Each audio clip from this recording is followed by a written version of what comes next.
నన్ను అంటే అందులో కూడా ఒక చర్చ జరుగు అన్న ఒక మిత్రుడు చెప్పిండు, ఒక ప్రొఫెసర్ చెప్పిండట, అరే పృథ్వీ అంటే మీరు లైట్ తీసుకోకండి, డిఫరెంట్ మూమెంట్స్లోకి వెళ్ళి మొట్టమొదటి విద్యార్థి ఆర్గనైజేషన్ స్టార్ట్ చేసిందే మేము. నేను ఇయ్యాల కాదు, 93, 94 నుంచి ఒక దిక్కు ఈ ఉద్యమం ఎంఆర్పిఎస్ కృష్ణ నాయకత్వంలో ఉన్నటువంటి మూమెంట్, తెలంగాణ మూమెంట్ చాలా సీరియస్ గా చూసుకుంటా, సీరియస్ గా పార్టిసిపేట్ అవ్వకుండా వచ్చిన, నిర్బంధాలకు ఎదుర్కొని అన్ని ఎదుర్కొని, తర్వాత నీతి నిజాయితీకి ప్రతిరూపం అని చాలా మంది చెప్తా ఉంటారు. తనను అనవసరంగా అట్లా చేయకండి, రేపు పోతేదన్నా ఇటువంటి లీడర్ను మీరు మచ్చలేటువంటి వాళ్ళని మీ దాంట్లోకి వెళ్ళి ఇట్లా టార్గెట్ చేస్తారని పోతే మెసేజ్ పోతే బాగుండదు. మళ్ళీ అందులో తన ఒక బీసీ కాబట్టుకనే మీరు ఇట్లా టార్గెట్ చేయకండి, అన్ని పక్కకు పడేసారు. ఆ లోపల సంఘర్షించారు కానీ తీసి పక్కకు తీసి దానికి వెళ్ళి రిమూవ్ చేసేసారు, నన్ను రిమూవ్ చేసేసారు. చేసిన అధ్యక్షుడు తన కూడా సేమ్ వర్గానికి. వీళ్ళు చెప్పేటప్పుడు ఇంటర్వ్యూలో చెప్పినప్పుడే వీఆర్ ఫర్ ఇట్, మనం దీనికి సపోర్ట్ చేయాలి మాట్లాడతారు, కానీ లోపల చేసేటి ఇట్లుంటాయని చెప్పని మీ అందరికీ చెప్పడానికి చెప్పదలుచుకున్నాను నేను. అర్థమైందని అందరికీ ఎట్లా ఎంత కుట్రలు లేని ఇదంతేంది. ఇంతకుముందు చెప్పారు కదా 1,00,000 కోట్ల బ్యాచ్ అన్నట్టు. ఇప్పుడు మా మీద నట పెట్టి మీరు కూడా రాయాలి. మీరు కూడా ఇప్పుడు ఒక వర్గము ఎందుకు సపోర్ట్ చేయొద్దని చెప్పని, వాళ్ళు ఎందుకు కాదని చెప్పి వాళ్ళంతా విరుచుకు పడుతున్నారు. లాస్ట్కి వాళ్ళు మా బోటలో ఏమంటారు, బ్లాక్ మెయిలర్స్ అట. నేను బ్లాక్ మెయిల్ అట, వీటల్ బ్లాక్ మెయిల్ అట. అసలు మాల పదమే వాడలేదు నేను ఇప్పటిదానికి, ఇంతసేపు మాట్లాడిందంటే మాల పదం ఇక్కడ వాడలే. కానీ డైరెక్ట్ వాడు ట్యాబ్లెట్ ఏమేసిండు, మాలలను ఏమన్నారు వాళ్ళు, మాలలను సామాజిక స్మగ్లర్స్ అని అన్నాడు అని మా ఇద్దరి మీద పెట్టి కేసులు పెడతాం, ఏమేమో కథలు నడుస్తున్నాయి. సామాజిక స్మగ్లర్లు, మాఫియాలు అని. అరే చెప్తున్నా, నేను ఇప్పుడు చెప్తున్నా, ఎవరన్నా ఈ వర్గీకరణకు ఇప్పుడు మీరు అన్నారు కదా గిచ్చికాయం పెట్టుకుంటే ఏమవుతుందో, నేను ఆ రోజు కూడా చెప్పిన, మీరెవరెవరి మీద అయితే అంటున్నారో వాళ్ళకు కూడా గట్టి సామాజిక వర్గాలు ఉన్నాయి. పులులను కొట్లాడేటువంటి దున్నపోతులను మనుషులకు అక్కడికట్టే చేసేటువంటి జాతిల బుట్టలో మేము కూడా చెప్తున్నాము. మీరేదో కూర్చొని 10 మంది ఎవరో 1,00,000 కోట్లు స్పాన్సర్ చేసినంతో ఏమైనా మాట్లాడితే అది మాట్లాడకండి, జాగ్రత్త. మీ పదాలు మీరు మాట్లాడే ముందు ఎవరి గురించి ఏం మాట్లాడుతున్నారో మేము ఈ వర్గాలకి కూడా ఉన్నాం కాబట్టి చెప్తున్నా. ఇప్పుడు చెప్తున్నాం, మళ్ళా ఎవరెవరైతే నిజంగా కూడా వ్యతిరేకించి ఎదటోని దోపిడీ చేసుకుంటా నాకు ఆ దోపిడీ సొమ్మే కావాలని చెప్పడం అనుకుంటాడో వాడు ఉట్టిగా సామాజిక స్మగ్లర్లు, మాఫియాలు కాదు, డకాయిట్లు, దొంగలు, డాకులు. ఇలా చెప్పుకోరు, ఇక ఏం చెప్పుకుంటారో చెప్పుకోండి. ఎవరెవరైతే వ్యతిరేకిస్తారో, నేను ఏ కులం గురించి చెప్తలేను, ఎవరి గురించి చెప్తలేను. అది అగ్ర కులాలలో ఉండొచ్చు, బీసీలలో కూడా ఇలా 70 పైన ఉన్నటువంటి కులాల కనీసం వార్డు మెంబర్ కాలేదు, ఇలా వాళ్ళ వాటా కూడా మొత్తం అందరికి రావాల్సిందే. బీసీలలో నిన్న నేను ఓ ఇంటర్వ్యూ పోయి బయటకు వస్తుంటే ఒక మిత్రుడు కలిసిండు, బయట కలిసినట్టు ఈ 57 కులాలకు సంబంధించినటువంటి ఎస్సీ సామాజిక వర్గాలు ఉన్నటువంటి 57 అన్నాడు, 56 కులాలకు సంబంధించిన అధ్యక్షుడు బయట కూర్చున్నాడు. అన్న నేను మీ గురించి వెతుకుతున్నా, నాకు మీ నెంబర్ దొరకలేదు. ఏంది అని అంటే, అన్న మీరు బాగా చెప్తున్నారు, అందరి గురించి కృష్ణలో కూడా అట్నే మాట్లాడుతున్నాడు, అందరి భాగం రావాలని చెప్పారు. మరి న్యాయమైన భాగమే కదా రావాల్సింది. ఇలా మీరు ఒక్కరే ఉన్నారు, ఆ వర్గంలో సంబంధించినట్టు కొంతమంది మాట్లాడుతున్నారు కదా, మీరు ఒక్కరే ఉన్నారు మీరు. కానీ ఇలా సమాజం మొత్తం అటు సైడ్ ఉన్నదని చెప్పి ఇంటం పుల్లారావు చెప్పుండు.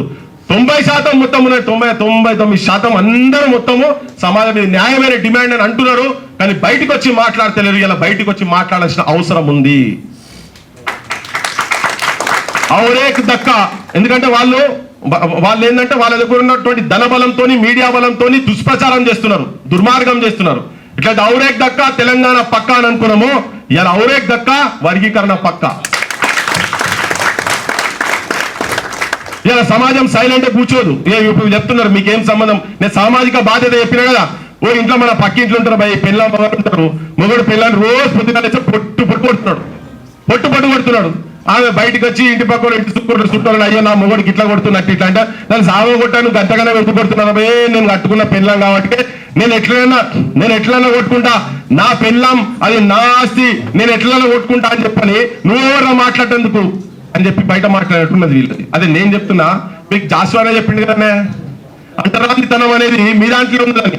కలదమ్మావరణం అంటరానితనం ఆకర్నింపు మీ ఇండియా పొలమందుంగల మాలమాదుగలకు భూతేశుడే కాదు కృష్ణుని రక్షింపు దైవములు మస్తుగా పుట్టి నన్ను కలుపన్నేర 2 జాతులను అని. నువ్వు పెళ్లి చేసుకున్న మొగుడు కూడా కాదే, అట్లా కూడా కాదు కదా.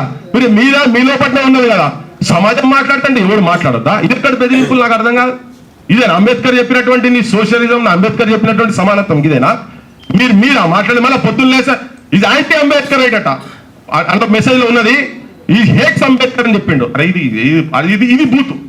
అస్సలైన బూత్ ఏంటంటే ఇది. మేము మాఫియాలు డకాయిట్లు దొంగలం కాదు. ఎవరన్నా ఒక్కరు చెప్పండి, మందకృష్ణ అన్న అంబేద్కర్ ద్వేషిస్తారంటే మీరు ఎవరన్నా నమ్ముతారా? చెప్పండి ప్లీజ్. ఆయన రాష్ట్రంలో పెద్ద మనిషిలో పెడతారు, ఈ హేట్స్ అంబేద్కర్ అంటాడు. ఏం దుర్మార్గం అండి ఇంత ఇంత ఇంత పైశాచికం. మళ్ళీ వీళ్ళు బయట పెద్ద మనుషుల లెక్క ఈ జాతులను ఉద్ధరించిన లెక్క మాట్లాడుతుంటారు. బయటకు వచ్చి ఇలా మాట్లాడుతోని నువ్వు పక్కకు పడేసి అయ్యా నష్టం మాకు జరగదు, నష్టం మీకే జరుగుతుంది.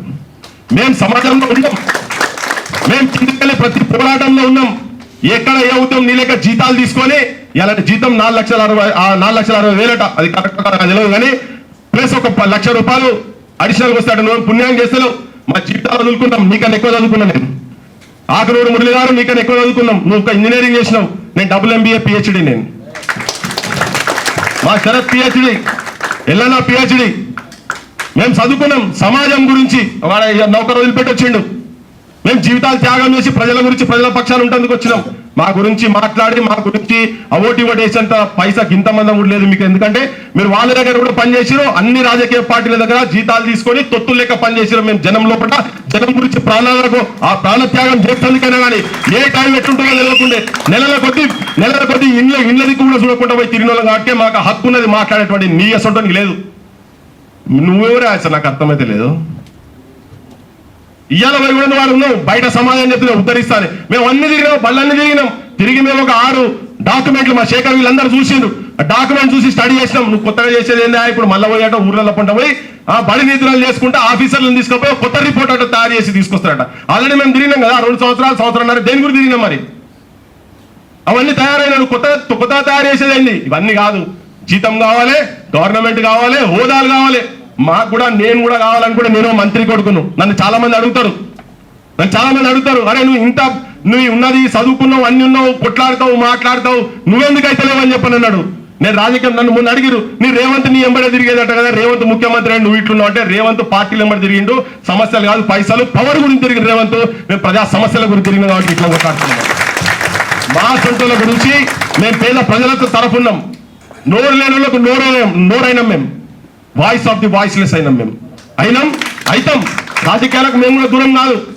కానీ మాకు అవకాశం వచ్చినప్పుడు బరాబర్ హౌస్లలో కూర్చోవాల్సిన political power is master key one can open each and every lock అయితే అన్నారు అంబేద్కర్.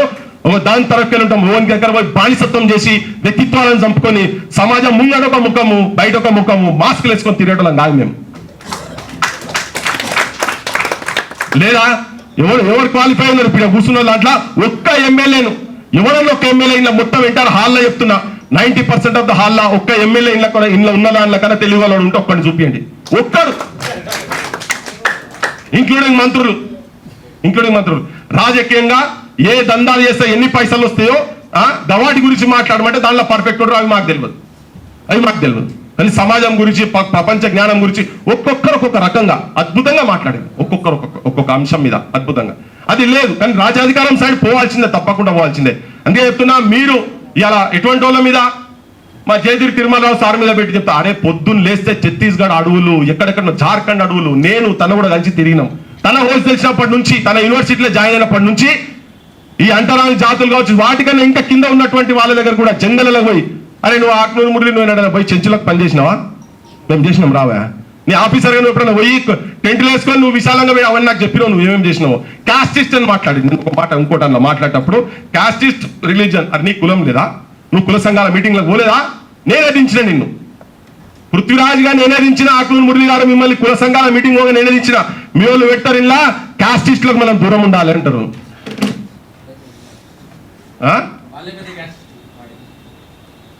ఏంది ఇది? అంటే మంది మీద మాట్లాడేటప్పుడు మంది మీద ఏం చెప్పాలన్నా కానీ వాళ్ళు ఇవన్నీ ఈ దుర్మార్గమైన ఆలోచనలు. అటువంటిది జయతీర్ తిరుమలరావు సార్ గురించి కూడా అవాకు చవాకులు మాట్లాడితే ఆయన ఏం చెప్పిండు? కనీసం మనుషులలో చూడండి, మేము మనుషుల మంది తెలియని జాతుల దగ్గర తిరిగిండు. నేను కూడా సాక్ష్యం చాలా కొన్ని రోజులు మేము పోయి తిరిగినాం. మీ అస్తిత్వాల గురించి, మీ సాంప్రదాయాల గురించి అవన్నీ పట్టుకొచ్చి మా సార్ పోయి మొత్తం ఒక ఎగ్జిబిషన్ లెక్క మొత్తం అన్ని తీసుకొని వచ్చి అన్ని సర్వం త్యాగం చేసిన వాళ్ళ గురించి కూడా మీరెవరా మాట్లాడతారని పడతారేందని నాకు అర్థం కాదు. ఆయన మాట్లాడే వాళ్ళందరూ తన మీసాలు వచ్చినప్పుడు కూడా మీరు పుట్టిరో లేదో తెలియదు, వాళ్ళందరూ కూడా మాట్లాడుతున్నారు. ఇలా నాకు పొద్దున్న లేసా ప్రొఫెసర్లు ఫోన్ చేస్తున్నారు, తిరుమల సార్ అరే ఏంది వీళ్ళకి ఇట్లా అంటున్నారు, బీజేపీ అని. బీజేపీ సార్ కాజు ఉందా లేదా?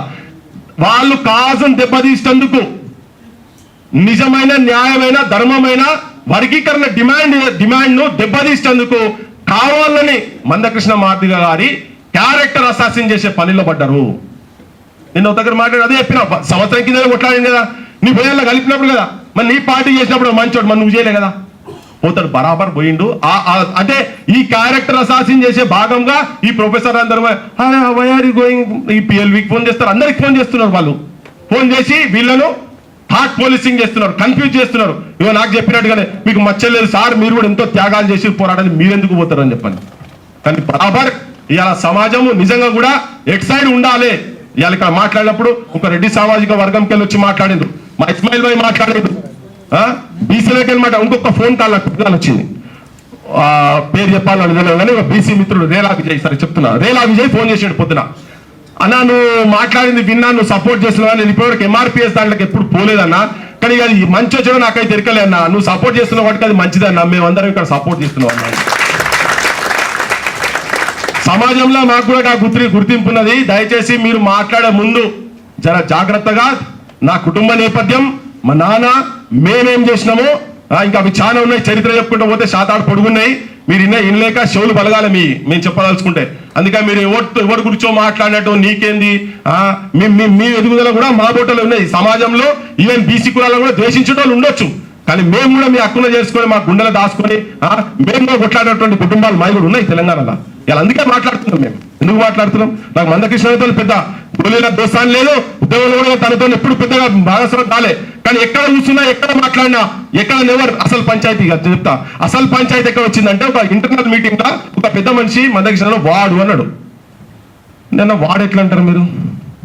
వాడు ఎట్లా అంటారు? మీరు చదువుకున్న వాళ్ళు మీరు వాడు అనే ఈ పదం ఏంటిది అని ఇంతకుముందు కూడా చెప్పి మళ్ళీ చెప్పదలుచుకున్నా, ఉస్మానియా గడ్డ మీద చెప్పదలుచుకున్నా నేను. వాడు అని ఎట్లా అంటావు? పంచాయతీ ఆడ మొదలైంది, అసలు మాకు పంచాయతీ ఎట్లా మొదలైందంటే నువ్వు వాడు ఎట్లా అంటావు? వాడని మాట్లాడద్దు కదా మీరు, వాడని ఎట్లా మాట్లాడతారు అంటే కొద్దిగా ఘర్షణ జరిగింది. అరే నీకేమైతుంది మందకృష్ణ, నువ్వు పెద్ద మందకృష్ణ దగ్గర కూడా కాదు కదా.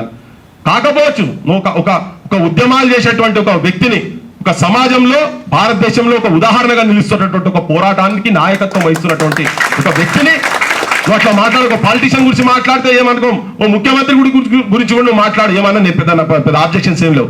కానీ ఇటువంటి వ్యక్తుల మీద సమాజంలో ఇటువంటి వ్యక్తులు ఇంకా ఉన్నారంటే ఆ వ్యక్తుల మీద మాట్లాడంటే మాత్రం నాకు ఆబ్జెక్షన్ లేదని. దాని తర్వాత ఆ ఘర్షణలో ఫిజికల్ మీటింగ్ పెడతాం. నేను కూడా కొద్దిగా గట్టిగా మాట్లాడినా, చాలా గట్టిగా మాట్లాడితే ఇట్లా దిగదు మనది, మనం ఒక ఫిజికల్ గా వెళ్తాం, ఫిజికల్ గా మీటింగ్ అని పెట్టారు. ఆ మీటింగ్ మళ్ళీ రిమైండ్ చేసిన, మీటింగ్ పెట్టలే, లాస్ట్ కు ఇలా పొద్దుగా చూస్తే నన్ను రిమూవ్ ఫ్రమ్ ది గ్రూప్ అని పెట్టేశారు.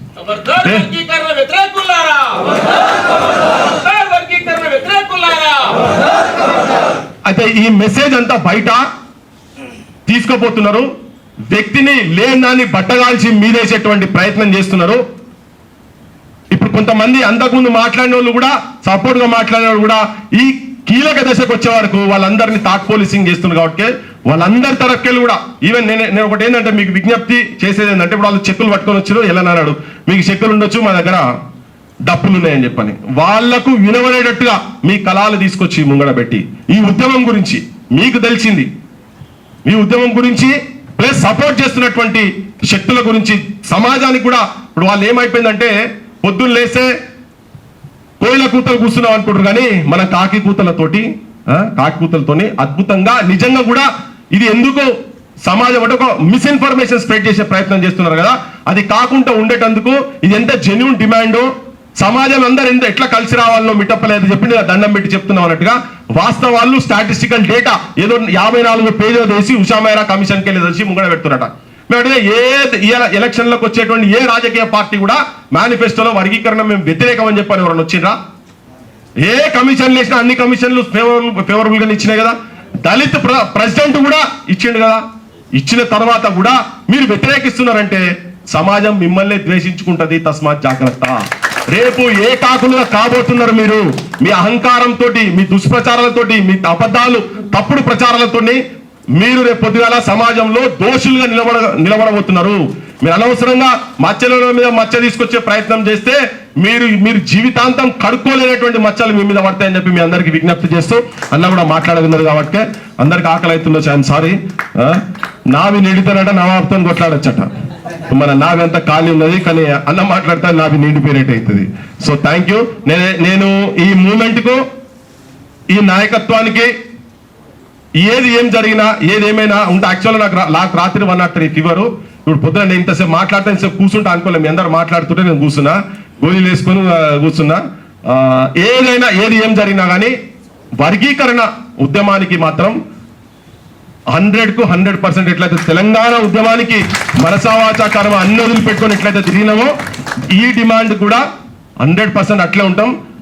మన శక్తి ప్రాపర్ గా చూపించకపోతే there is slip between cup and lip అని ఉంటుంది.